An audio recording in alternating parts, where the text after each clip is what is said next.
Hello everyone, എല്ലാവർക്കും നമസ്കാരം. എല്ലാവർക്കും ECB അക്കാഡമിയിലേക്ക് സ്വാഗതം. അപ്പോൾ നമ്മൾ പ്രധാനമായിട്ടും വന്നിട്ടുള്ളത് CBI എന്തെല്ലാമാണ്, എങ്ങനെയൊക്കെ ഒരു CBIയിൽ ജോലി നേടാം എന്നുള്ളതിനെ പറ്റിയുള്ള പ്രധാനപ്പെട്ട കാര്യങ്ങൾ ഡിസ്കസ് ചെയ്യാൻ വേണ്ടിയിട്ടാണ്. ഓക്കെ, അപ്പോൾ നിങ്ങൾ എല്ലാവരും കേട്ടിട്ടുണ്ടായിരിക്കാം എന്തെങ്കിലുമൊക്കെ പ്രധാനപ്പെട്ട വിഷയങ്ങളൊക്കെ നടക്കുമ്പോൾ പ്രധാനമായിട്ടും ഈ പറയുന്ന വാർത്തകളിലാണ് നമ്മൾ അധികം കേൾക്കാറ് അല്ലേ.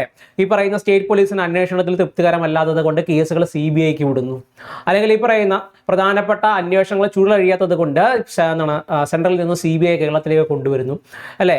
അതേപോലെ തന്നെ ഈ പറയുന്ന അന്താരാഷ്ട്ര കേസുകളും മറ്റും ഈ പറയുന്ന രീതിയിൽ കൈകാര്യം ചെയ്യുന്നതിന് വേണ്ടിയിട്ട് ഇപ്പോൾ CBI സംഘം വരുന്നു എന്നുള്ള പറഞ്ഞിട്ട് ഒരുപാട് വാർത്തകൾ നമ്മൾ ഇങ്ങനെ എന്തുണ്ട് CBI എന്ന് പറഞ്ഞ് കേൾക്കാറുണ്ട്. അപ്പം ഒരുപാട് ഉദ്യോഗാർത്ഥികളുടെ ഒരു ലക്ഷ്യം കൂടിയാണ് പ്രധാനമായിട്ടും CBI പോലുള്ള ഓർഗനൈസേഷനിൽ ഒരു ജോലി മേടിക്കുക എന്നുള്ളത്. ഓക്കെ, അപ്പോൾ അതിന് പല മാർഗ്ഗങ്ങൾ പ്രധാനമായിട്ടും നമ്മുടെ മുന്നിലുണ്ട് അല്ലേ. നിങ്ങൾക്ക് അറിയാൻ പറ്റും ഒരുപാട് മാർഗ്ഗങ്ങൾ നമ്മുടെ മുന്നിലുണ്ടെന്നുള്ളതാണ്. അതിനകത്ത് ഒരു മാർഗ്ഗം എന്ന് പറയുന്നത് UPSC ആണ്. യൂണിയൻ പബ്ലിക് സർവീസ് കമ്മീഷൻ്റെ പ്രധാനപ്പെട്ട സിവിൽ സർവീസുകൾ കുറച്ച് എക്സാമിനേഷനൊക്കെ എഴുതി കഴിഞ്ഞ് കഴിഞ്ഞാൽ അതിനകത്ത് ഈ പറയുന്ന ഗ്രൂപ്പ് A പോസ്റ്റുകളിലേക്ക് നമുക്ക് എന്ത് ചെയ്യാൻ പറ്റും, കയറിപ്പറ്റി CBIയിൽ എന്ത് ചെയ്യാൻ ഒരു ഓഫീസറായിട്ട് കയറാം.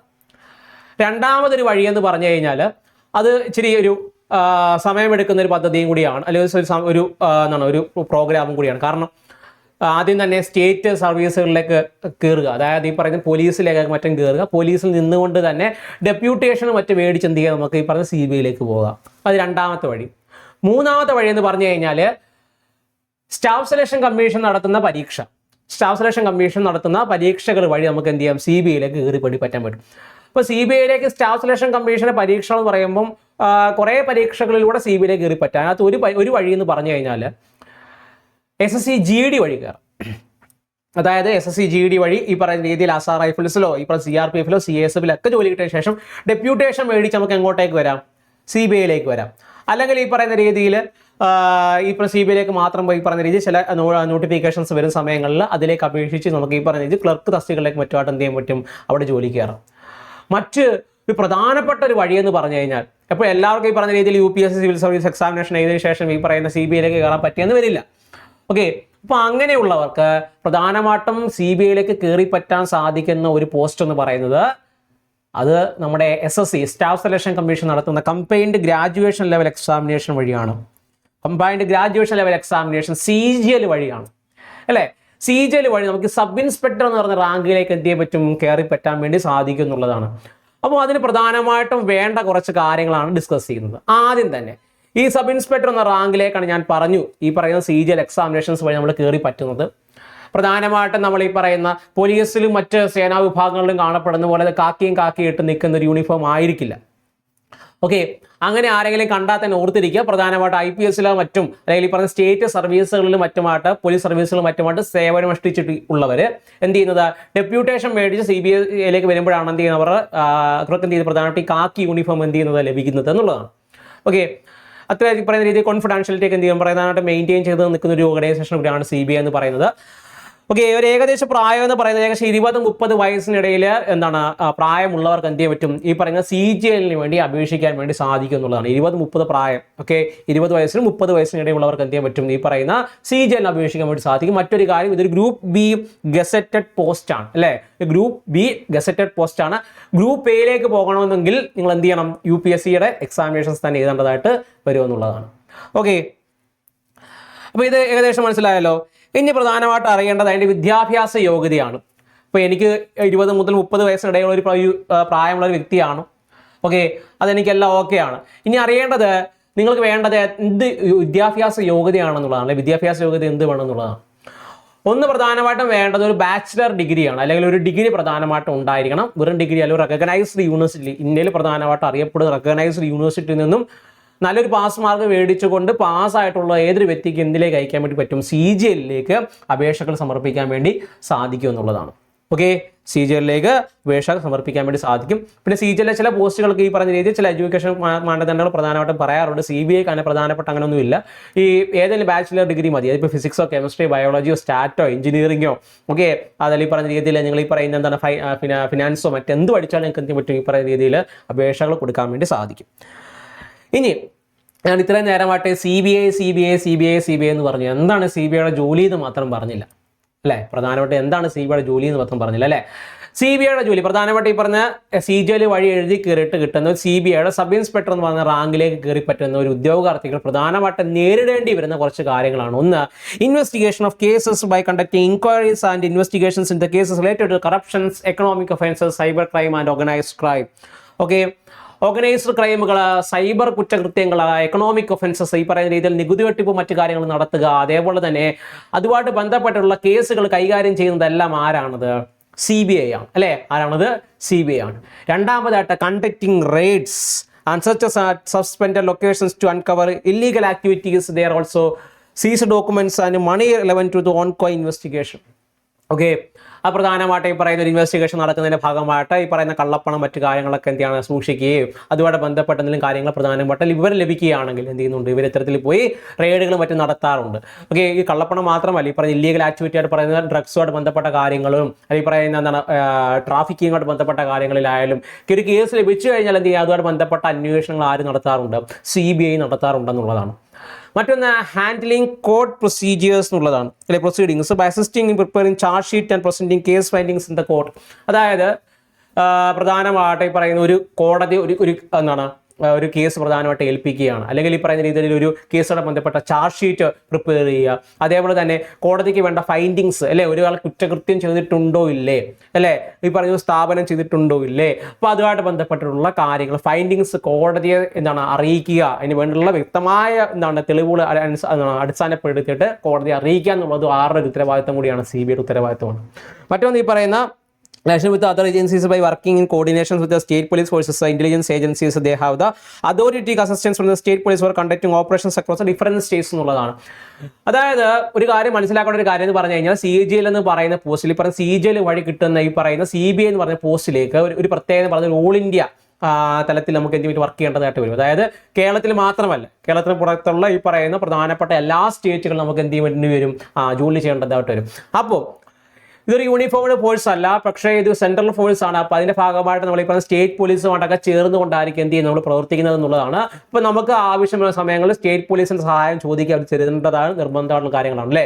പറഞ്ഞ രീതിയിൽ സ്റ്റേറ്റ് പോലീസ് സഹായം ചോദിച്ചു കഴിഞ്ഞാൽ അവരെന്ത് ചെയ്യും, പ്രധാനമായിട്ടും ചെയ്ത് തരികയും വേണം. അതേപോലെ തന്നെ നമ്മുടെ എല്ലാ റെയ്ഡ് ആണെങ്കിലും മറ്റെന്തെങ്കിലും ഓപ്പറേഷൻസ് ആയാലും നമ്മുടെ കൂടെ തന്നെ എന്ത് ചെയ്യണം, പങ്കെടുക്കുകയും വേണം എന്നുള്ളതാണ്. അപ്പോൾ അതുമായിട്ട് ബന്ധപ്പെട്ട് ഈ പറയുന്ന സബ് ഇൻസ്പെക്ടർ തസ്തികയിലേക്കാണ് നമ്മൾ പ്രധാനമായിട്ട് ട്രെയിൻ ചെയ്യുന്നത്. അപ്പോൾ അതുമായിട്ട് ബന്ധപ്പെട്ട് കുറച്ച് ലീത്തൽ വെപ്പൺസ് ഒക്കെ എങ്ങനെ കൈകാര്യം ചെയ്യണമെന്നുള്ളതിന് ബന്ധപ്പെട്ടും അതേപോലെ തന്നെ ആംസ് ആൻഡ് അമ്യൂണിഷൻസ് എങ്ങനെ കൈകാര്യം ചെയ്യണമെന്നതിന് ബന്ധപ്പെട്ടൊക്കെ ട്രെയിനിങ്ങൾ എന്ത് ചെയ്യുന്ന ഭാഗമായിട്ട് കിട്ടുന്നതായിരിക്കും. ഓക്കെ, അപ്പോൾ ഇത്രയാണ് എന്ത് ചെയ്യുന്നത് പ്രധാനമായിട്ടും ഈ പറയുന്ന നമ്മുടെ CBIയുടെ ജോലികളായിട്ട് വരുന്നത്. ഓക്കെ, അപ്പോൾ അതോടെ ബന്ധപ്പെട്ട് ഈ പറയുന്ന എന്തെങ്കിലും ഈ ചുരുളഴിയാത്ത കേസുമായി ബന്ധപ്പെട്ടൊക്കെ വരുന്ന സമയങ്ങളിൽ എന്ത് ചെയ്യുന്നുണ്ട്, അതിൻ്റെ ചുരുളഴിക്കാൻ വേണ്ടിയിട്ടും CBI എന്ത് ചെയ്യുന്നുണ്ട്, വരാറുണ്ട് എന്നുള്ളതാണ്. മറ്റൊരു കാര്യം ഇന്റർപോളുമായിട്ട് ബന്ധപ്പെട്ട് അല്ലേ, ഇന്റർപോൾ ഈ പറയുന്ന അന്താരാഷ്ട്ര എന്താണ് ഈ പറയുന്ന ക്രിമിനലും മറ്റുള്ളൊക്കെ എന്ത് ചെയ്യുന്നത് കണ്ടെത്താൻ വേണ്ടിയുള്ള ഒരു ഓർഗനൈസേഷനാണ് ഇന്റർപോൾ എന്നൊക്കെ പറയുന്നത്. അപ്പോൾ ഇന്റർപോളുമായിട്ട് ബന്ധപ്പെട്ട് ഇന്ത്യയിൽ പ്രവർത്തിക്കുന്ന ഒരു 2 സ്ഥാപനങ്ങളിൽ ഒന്നാണ് ഇപ്പോൾ CBI എന്ന് പറയുന്നത്. ഒന്ന് NCB എന്നറിയപ്പെടുന്ന നാർക്കോട്ടിക്സ് കൺട്രോൾ ബ്യൂറോയും രണ്ടാമത്തത് CBI എന്നറിയപ്പെടുന്ന സെൻട്രൽ ബ്യൂറോ ഓഫ് ഇൻവെസ്റ്റിഗേഷനുമാണ്. ഓക്കെ, അപ്പോൾ അത്രത്തോളം വളരെ ഇമ്പോർട്ടൻ്റ് ആയിട്ട് ഒരു പദവി വഹിക്കുന്ന വ്യക്തികൾ തന്നെയാണ് ഇപ്പോൾ CBI ഉണ്ടായിരിക്കുക എന്നുള്ളതാണ്. ഓക്കെ അല്ലേ. അപ്പോൾ ഇത്രയും കാര്യങ്ങൾ പ്രധാനമായിട്ട് ബേസിക് ആയിട്ട് പറഞ്ഞു. ബാക്കിയുള്ള കാര്യങ്ങൾ എന്തേ പറഞ്ഞില്ല എന്ന് സംശയം വരും അല്ലേ. ബാക്കിയുള്ള കാര്യങ്ങൾ എന്ന് പറയുമ്പോൾ പ്രധാനമായിട്ട് ഈ പറഞ്ഞ കുറച്ച് സ്റ്റാൻഡേർഡ്സ് ഉണ്ട്, physical standards and medical standards നമ്മൾ എന്തെങ്കിലും ക്ലിയർ ചെയ്യേണ്ടതായിട്ടുണ്ട്. ഞാൻ പറഞ്ഞൊരു സബ് ഇൻസ്പെക്ടർ എന്ന് പറയുന്ന ഒരു തസ്തികയിലേക്കാണ് പ്രധാനമായിട്ട് നമ്മൾ കയറി പറ്റുന്നത് അല്ലേ. അപ്പം അതുമായിട്ട് ബന്ധപ്പെട്ട കുറച്ച് ഫിസിക്കൽ സ്റ്റാൻഡേർഡ്സ് നമ്മൾ എന്ത് ചെയ്യാൻ ക്ലിയർ ചെയ്യേണ്ടതായിട്ടുണ്ട്. അതായത് ഒരു ഫോഴ്സിന് വേണ്ട അത്രയും സ്റ്റാൻഡേർഡ്സ് പ്രധാനമായിട്ട് അവർ പറയുന്നില്ല. ഈ പറഞ്ഞ പോലീസ് സബ് ഇൻസ്പെക്ടർ ആവട്ടെ, അല്ലെങ്കിൽ ഒരു IPS കാരാണ് ഒരാൾ ഈ പറഞ്ഞ രീതിയിൽ കയറുമ്പോൾ ഒരു മെഡിക്കൽ സ്റ്റാൻഡേർഡ്സ് ആയിക്കോട്ടെ, അല്ലെങ്കിൽ ഒരു ആർമിയിലോ നേവിയിലോ എയർഫോഴ്സ് പോലുള്ള ഈ പറഞ്ഞ ഡിഫൻസ് സർവീസുകളിലേക്ക് കയറുമ്പോഴുള്ള മെഡിക്കൽ സ്റ്റാൻഡേർഡ്സോ, അല്ലെങ്കിൽ ഈ പറഞ്ഞ രീതി CRPF CAS പോലുള്ള അർദ്ധസൈനിക വിഭാഗത്തിലേക്ക് കയറുമ്പോഴുള്ള മെഡിക്കൽ സ്റ്റാൻഡേർഡ്സോ ഒന്നും അവിടെ ഫോളോ ചെയ്യുന്നില്ല. എന്നിരുന്നാലും ഒരു എന്താണ് CBIയിൽ പ്രധാനമായിട്ടും കയറുമ്പോൾ ഒരു മനുഷ്യന് വേണ്ടുന്ന കുറച്ച് സ്റ്റാൻഡേർഡ്സ് നമ്മൾ അവിടെ എന്ത് ചെയ്യണം, കീപ്പ് ചെയ്യണം എന്നുള്ളതാണ്. അതിലൊന്നാണ് ഈ പറയുന്ന എന്താണ് മെൻസിന് 165 സെൻറ്റിമീറ്റർ നീളവും വുമൻസിനാണെങ്കിൽ 150 സെൻറ്റിമീറ്റർ നീളവും എന്ത് ചെയ്യണം പ്രധാനമായിട്ടും പറയുന്നതാണ്. അതുമായിട്ട് ബന്ധപ്പെട്ട് ഈ പറഞ്ഞ ഹൈറ്റ് വെയിറ്റ് റേഷ്യോ, നമ്മൾ ഈ പറഞ്ഞ ബോഡി മാസ് ഇൻഡെക്സ് എന്നൊക്കെ പറയുന്ന കാര്യങ്ങളെല്ലാം തന്നെ അവിടെ ഫോളോ ചെയ്യേണ്ടതായിട്ടുണ്ട്. രണ്ടാമതാണ് ചെസ്റ്റ് സൈസ് എന്ന് പറയും. പ്രധാനമായിട്ട് 76 സെൻറ്റിമീറ്റർ എക്സ്പാൻഷൻ അവിടെ എന്താണ് കാണിക്കണമെന്നുള്ളതാണ്. ഓക്കെ, പക്ഷേ ഈ പറയുന്ന രീതിയിൽ വുമൻസിന് അതെന്തല്ല ബാധകമല്ല.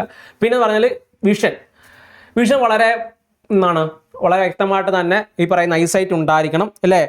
Without glasses, distance 6/6 in one and 6/9 in the other eye, near vision 6.6 in 1 I and 0.8 in the other I എന്നുള്ളതാണ്. അപ്പോൾ ഈ പറയുന്ന രീതിയിൽ 6/6 വിഷൻ എന്താണ് വളരെ നിർബന്ധമായിട്ടുള്ള കാര്യം കൂടിയാണ്. ഒരു ഐയിൽ 6/6 വിഷനും മറ്റൊന്ന് 6/9 വിഷനും എന്ത് ചെയ്യും ഉണ്ടായിരിക്കണം. കാരണം ഞാൻ പറഞ്ഞു ഈ പറഞ്ഞ ട്രെയിനിങ്ങായിട്ട് ബന്ധപ്പെട്ട് നമുക്ക് ഈ പറഞ്ഞ ആംസ് ആൻഡ് അമ്യൂണിഷൻസ് കൈകാര്യം ചെയ്യേണ്ടതായിട്ട് വരും. അപ്പോൾ അത് കൈകാര്യം ചെയ്യണമെന്നുണ്ടെങ്കിൽ വിഷൻസ് അത്യാവശ്യം നല്ല പ്രോപ്പർ അല്ലാത്തൊരു വ്യക്തിക്ക് ഒരിക്കലും നമുക്ക് ഈ പറഞ്ഞ രീതി തോക്കോ മറ്റു കാര്യങ്ങളൊന്നും കൊടുത്തുവിടാൻ വേണ്ടി പറ്റില്ല അല്ലേ. ഒരു പറയുന്ന ഒരു ക്രൗഡഡ് ആയിട്ടുള്ള ഏരിയയിൽ ഈ പറയുന്ന ഒരു ആംസോ മറ്റു കാര്യങ്ങൾ ഉപയോഗിക്കുമ്പോൾ നമ്മൾ ഉദ്ദേശിച്ച വ്യക്തികളുടെ ഉദ്ദേശിച്ച ഭാഗങ്ങളിൽ തന്നെ എന്ത് ചെയ്യണം വെടികൊള്ളണം അല്ലേ. അപ്പോൾ അതുമായിട്ട് ബന്ധപ്പെട്ട് വിഷനുമായിട്ട് ബന്ധപ്പെട്ട കാര്യങ്ങൾ കുറച്ച് കാര്യങ്ങൾക്ക് എന്ത് ചെയ്യുന്നുണ്ട് അവരെ സ്ട്രിക്റ്റ് ആയിട്ട് പറയുന്നുണ്ട് എന്നുള്ളതാണ്. ഫോളോ ചെയ്യേണ്ടതായിട്ട് നിർബന്ധമുള്ള കാര്യം തന്നെയാണ്. ഓക്കെ, ഇത്രയാണ് ഒരു സ്റ്റാൻഡേർഡ് ആയിട്ട് വരുന്നത്. ഓക്കെ, ഇതിൻ്റെ പ്രധാനപ്പെട്ട സ്റ്റാൻഡേർഡ്സ് ആയിട്ട് വരുന്നത്. നമ്മൾ പറഞ്ഞു എഡ്യൂക്കേഷൻ ക്വാളിഫിക്കേഷൻ പറഞ്ഞു, അതിൻ്റെ ഏജ് കാര്യങ്ങൾ മറ്റും പറഞ്ഞു, അതേപോലെ തന്നെ എന്താണ് ഫിസിക്കൽ ക്രൈറ്റീരിയ ആയിട്ട് വരുന്നതെന്നുള്ള കാര്യങ്ങളും പറഞ്ഞിട്ടുണ്ടായിരുന്നു. ഇനി പ്രൊമോഷൻ സാധ്യതയാണ്. എല്ലാ കാലത്തും ഈ പറയുന്ന സബ് ഇൻസ്പെക്ടറായിട്ട് ഒരിക്കലും ഇരിക്കില്ല അല്ലേ. എല്ലാ കാലത്തും ഈ പറയുന്ന രീതിയിൽ സബ് ഇൻസ്പെക്ടറായിട്ട് ഇരിക്കില്ല. നമ്മൾ ഈ പറയുന്ന ഓരോ വർഷത്തെ നമ്മളിപ്പോൾ സർവീസ് അങ്ങോട്ട് കഴിയും തോറും നമുക്ക് എന്ത് കിട്ടിക്കൊണ്ടിരിക്കും, ഈ പറയുന്ന രീതിയിൽ പ്രൊമോഷൻ കിട്ടിക്കൊണ്ടിരിക്കും എന്നുള്ളതാണ്. ആദ്യം സബ് ഇൻസ്പെക്ടറായിട്ട് ആദ്യമായിട്ട് കയറി സബ് ഇൻസ്പെക്ടറായിട്ടായിരിക്കും, അതിനുശേഷം ഇൻസ്പെക്ടർ ആവും, അതിനുശേഷം ഡെപ്യൂട്ടി സൂപ്രണ്ടൻ്റ് ആവും, അടുത്തതുപോലെ അഡീഷണൽ സൂപ്രണ്ടൻ്റ് ആവും, അടുത്ത സീനിയർ സൂപ്രണ്ടൻ്റ് എന്നറിയപ്പെടുന്ന ഒരു ടോപ്പ് റാങ്കിലേക്ക് എന്ത് ചെയ്യും നമ്മൾ എത്തിപ്പെടുക എന്നുള്ളതാണ് അല്ലേ. അങ്ങനെ ഓരോരോ കടമ്പകളായിട്ടാണ് എന്ത് ചെയ്യുക നമ്മളിങ്ങനെ കയറി പോകുന്നത്. അങ്ങനെ സീനിയർ സൂപ്രണ്ടൻ്റ് വരെ എന്ത് പറ്റും നമുക്ക് ആകാൻ വേണ്ടി സാധിക്കും എന്നുള്ളതാണ്. ഓക്കെ, മറ്റൊരു കാര്യം ഇതിൻ്റെ സാലറി സ്ട്രക്ചറാണ്. സാലറി സ്ട്രക്ചർ എന്ന് പറയുമ്പോൾ പ്രധാനമായിട്ടും നിങ്ങൾക്ക് എല്ലാവർക്കും അറിയാം ഏകദേശം ഒരു 44,900 വരുന്ന ഇനിഷ്യൽ ബേസിക് പേ ആണ് എന്ത് ചെയ്യുന്നത് നമുക്ക് ലഭിക്കുന്നത്. മറ്റൊരു കാര്യം ഈ ഇനിഷ്യൽ ബേസിക് പേ എന്ന് പറയുന്നത് ഇത് മാത്രമേ കിട്ടുകയുള്ളൂ എന്നുള്ളതല്ല. അതുകൂടാതെ തന്നെ housing renting allowance, travel allowance, dearness allowance, അത് റിസ്ക് അലവൻസ് എന്നീ പറയപ്പെടുന്ന ഒരുപാട് ഇൻവെസ്റ്റിഗേഷനോട് ബന്ധപ്പെട്ട് കിടക്കുന്ന അലവൻസുകൾ എന്നറിയപ്പെടുന്ന അത്യാവശ്യം നല്ലൊരു ശമ്പള സ്കെയിൽ തന്നെ അതിൻ്റെ ഭാഗമായിട്ട് ലഭിക്കുക എന്നുള്ളതാണ്. ഓക്കെ, നല്ലൊരു ശമ്പള സ്കെയിലിൻ്റെ ഭാഗമായിട്ട് നിങ്ങൾക്ക് എന്ത് ചെയ്യും അവിടെ ലഭിക്കുന്നത് ആയിരിക്കും. ഓക്കെ, അപ്പോൾ അതിലൂടെ കൂട്ടുമ്പോൾ തന്നെ ഏകദേശം 50-അപ്പുറത്തേക്ക് നിങ്ങൾക്ക് എന്ത് ചെയ്യും സാലറി പ്രധാനമായിട്ട് ഇനിഷ്യൽ ബേസിക് പേ എന്ന രീതിയിൽ എന്ത് ചെയ്യും കയ്യിൽ കിട്ടുന്നതായിരിക്കും എന്നുള്ളതാണ്. ഓക്കെ, അപ്പോൾ ഇത്രയും കാര്യങ്ങളാണ് പ്രധാനമായിട്ട് എന്ത് ചെയ്യുന്നത് ഈ CBI ആയിട്ട് ബന്ധപ്പെട്ട് വരുന്നത് എന്നുള്ളതാണ്. ഈ സിനിമയ്ക്കകത്ത് കാണുന്ന പോലെ അത്യാവശ്യം നല്ല പവർഫുൾ ആയിട്ടുള്ള ഒരു ജോബ് തന്നെയാണ് അല്ലേ. പവർഫുൾ ആയിട്ടുള്ള അത്യാവശ്യം നല്ല ജോബ് തന്നെയാണ്. ഒരുപാട് പേരെ സഹായിക്കാൻ വേണ്ടി പറ്റും, ഒരുപാട് കേസുകളുടെ ഈ പറയുന്ന തെളിയിക്കുന്ന ഭാഗമാകാൻ വേണ്ടി പറ്റും അല്ലേ. ഒരുപാട് ഈ പറയുന്ന രീതിയിൽ ജനങ്ങളെ ഏറ്റവും കൂടുതൽ വിശ്വസിക്കുന്ന ഒരു കേന്ദ്ര ഏജൻസിയും കൂടിയാണ് ഈ പറയുന്ന CBI എന്ന് പറയുന്നത്. ഞാൻ പറഞ്ഞു പല വഴികളുണ്ട്. അതിനകത്ത് ഏറ്റവും പ്രധാനമായിട്ടും കയറാൻ പറ്റുന്നൊരു വഴിയും കൂടിയാണ് ഈ പറയുന്ന SSCയുടെ CGL എന്ന് പറയുന്നത്.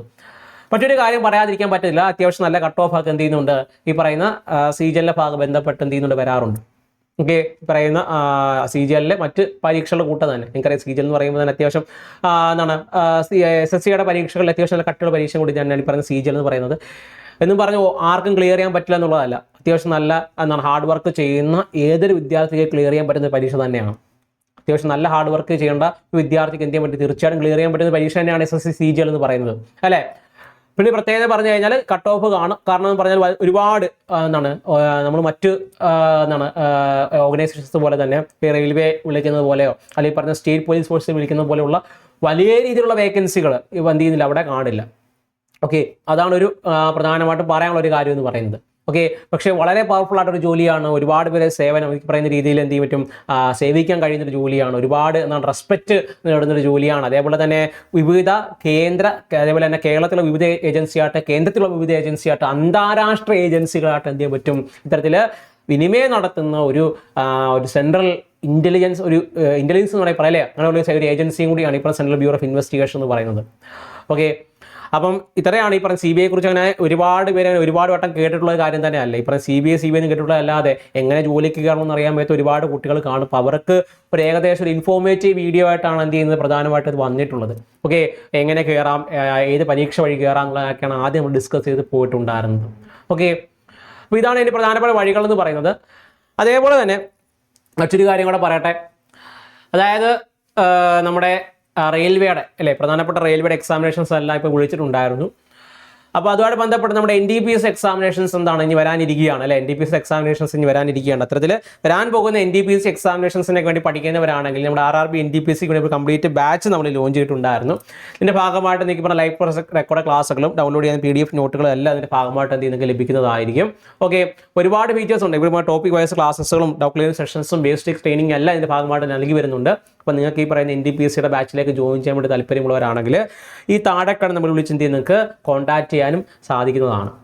ഓക്കെ, അപ്പോൾ നിങ്ങൾ ഈ പറയുന്ന CBI ആയിട്ട് ബന്ധപ്പെട്ടിട്ടുള്ള ഡൗട്ടുകളൊക്കെ ഏറെക്കുറെ ക്ലിയർ ആയിട്ടൊന്ന് വിശ്വസിക്കുകയാണ്. എന്തെങ്കിലും ഡൗട്ട് മറ്റു കാര്യങ്ങളുണ്ടെങ്കിൽ താഴെ കമൻറ്റ് ബോക്സിൽ അറിയിക്കാൻ ശ്രമിക്കുക. അതേപോലെ തന്നെ CBI ആവാൻ വേണ്ടിയിട്ട് ഈ പറയുന്ന വരും ഭാവിയിൽ ഈ പറയുന്ന രീതിയിൽ CBI ആവാൻ ആഗ്രഹിക്കുന്ന നിങ്ങളുടെ സുഹൃത്തുക്കൾക്ക് എന്ത് ചെയ്യാം, ഇത് ഷെയർ ചെയ്ത് കൊടുക്കാൻ സാധിക്കും. ഓക്കെ, അപ്പോൾ വീണ്ടും കാണാം. ബൈ.